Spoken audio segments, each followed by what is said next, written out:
کبھی سوچا ہے کہ اگر ورلڈ وار 3 شروع ہو گئی تو دنیا کا سب سے محفوظ کونا کون سا ہوگا؟ سوچیے، ہر طرف جنگ کا عالم ہو، میزائلز اور نیوکلیئر اٹیکس، لیکن ایک چھوٹی سی جگہ ہو جو ہر طرح کی تباہی سے آپ کو محفوظ رکھ سکے۔ یہ جگہ ہے سوئٹزرلینڈ، ایک چھوٹا سا ملک جو یورپ کے powerful countries Germany, France, Italy اور آسٹریا کے درمیان گھرا ہوا ہے۔ یہ ایک سمپل سا کنٹری نہیں بلکہ ایک قلعے کی طرح ہے۔ یہ ملک نہ صرف جنگوں سے دور رہنے کا ایکسپرٹ ہے بلکہ اگر دنیا پر تباہی کا موسم چھا گیا تو سوئٹزرلینڈ وہ واحد جگہ ہوگی جہاں لوگ محفوظ ہوں گے، آج اور آنے والے کئی سو سالوں تک بھی۔ لیکن سوال یہ ہے، آخر کیسے؟ سوئٹزرلینڈ کا صرف نیوٹرل پالیسی پر ٹکے رہنا اس کا راز نہیں ہے۔ یہاں پر ان کے ملک کی اسٹریٹجی، جیوگرافی اور انفراسٹرکچر کا بہت اہم رول ہے۔ یہ سوئس ایلپس اور آپس میں جڑے ہوئے پہاڑوں کے درمیان بنکرز اور ٹنلز کا ایک ایسا نیٹ ورک بناتے ہیں جو کسی بھی انویژن کو تقریباً امپاسبل بنا دیتا ہے۔ ظاہر میں آپ کو بس یہ چٹانوں سے جڑا ہوا بس ایک ایریا نظر آئے گا، لیکن یہاں چھپے ہیں anti tank guns, machine gun nests اور لمبی لمبی ٹنلز جو دشمن کو ہر موڑ پر سرپرائز دینے کے لیے تیار ہیں۔ سوئس لوگوں کا ایک سمپل پلان تھا، اگر کوئی حملہ کرنے آئے تو راستے بند کر دو۔ ہر روڈ، برج اور ٹنل کو اس طرح ڈیزائن کیا گیا ہے کہ ایک بٹن دبانے پر وہ اڑا دیے جائیں تاکہ دشمن بالکل پھنس جائے۔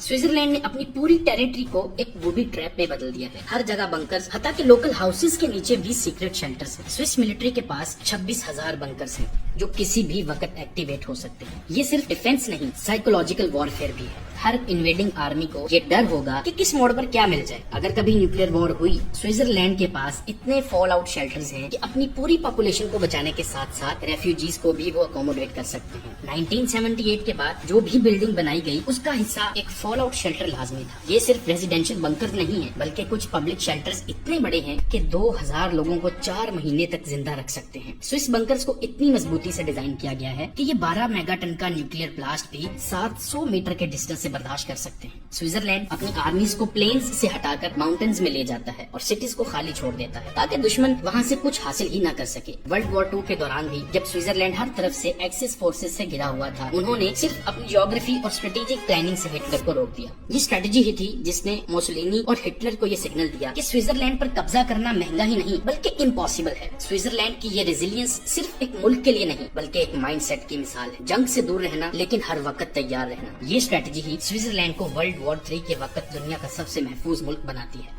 کولڈ وار کے دوران جب دنیا نئے الائنسز اور آرمیز بنا رہی تھی، سوئٹزرلینڈ تب بھی اپنی پرانی اسٹریٹجی پر قائم رہا۔ ماؤنٹنز کے بنکرز سے آگے بڑھتے ہوئے ان کا فوکس اب سٹیز کے نیچے کے سیلرز پر شفٹ ہو گیا۔ یہ سوئس سیلرز جو بس ایک آرڈینری بیسمنٹ لگتے ہیں، اصل میں فل فلیجڈ بنکرز ہیں جو ایمرجنسی میں کسی بھی بلاسٹ کو ابزارب کر سکتے ہیں۔ سوئٹزرلینڈ کے ہر گھر کے نیچے یہ فورٹیفائڈ شیلٹرز دنیا کے کسی بھی ملک سے زیادہ ایڈوانسڈ ہیں، اور یہ صرف ایک سیفٹی میجر نہیں بلکہ ایک لائف سٹائل بن چکا ہے۔ آج جب دنیا ایک اور انسرٹن فیز سے گزر رہی ہے، بنکرز کی امپورٹنس دوبارہ بڑھنے لگی ہے۔ رشیا کے یوکرین پر انویژن کے بعد اور اسرائیل اور ایران کی جنگ کے بعد سوئٹزرلینڈ میں بنکرز کی مینٹیننس اور انسپیکشن دوبارہ سے شروع ہو گئی ہے۔ یہ بنکرز اتنے زیادہ افیکٹو ہیں کہ جرمنی کے لوگ سوئٹزرلینڈ فون کر کے پوچھتے ہیں کیا انہیں بنکرز رینٹ پر مل سکتے ہیں۔ جرمنی کے پاس ایک بھی نیوکلیئر شیلٹر نہیں ہے، جبکہ سوئٹزرلینڈ کے پاس اتنے بنکرز ہیں کہ اگر وہ چاہیں تو اپنی پاپولیشن کے ہر ایک انسان کو زندہ رکھ سکتے ہیں۔ سوئٹزرلینڈ کی نیوٹرلٹی ایک یونیک کانسیپٹ ہے۔ وہ کسی بھی کانفلکٹ میں سائڈ ہی نہیں لیتے لیکن اپنی سیفٹی کو ہمیشہ اپنا پہلا مقام دیتے ہیں۔ یہ وہی سوئٹزرلینڈ ہے جو ورلڈ وار 2 کے دوران بھی ہٹلر کے اگینسٹ نیوٹرل رہا اور اب رشیا کے اگینسٹ سینکشنز لگانے کا فیصلہ ان کی عوام کے درمیان ایک نئی ڈیبیٹ کو جنم دے رہا ہے۔ جو لوگ سوئٹزرلینڈ کے نیوٹرل رہنے کو سپورٹ کرتے ہیں انہیں لگتا ہے کہ یہ سینکشنز لگانا ان کی ٹریڈیشنل پالیسی کے خلاف ہے، لیکن کچھ نئے لوگ کہتے ہیں کہ یہ ایکسٹراڈینری ٹائمز ہیں اور ایکسٹراڈینری میجرز لینا ضروری ہے۔ سوئس لوگ اپنی سیفٹی کو کمپرومائز نہیں کرتے۔ نیوٹرلٹی ان کے لیے ایک چوائس نہیں، ایک سروائیول اسٹریٹجی ہے۔ ان کا صرف ایک ایم ہے، اپنے ملک اور لوگوں کو ہر حالات میں محفوظ رکھنا، چاہے وہ بنکرز کے ذریعے ہو یا ڈپلومیسی کے ذریعے۔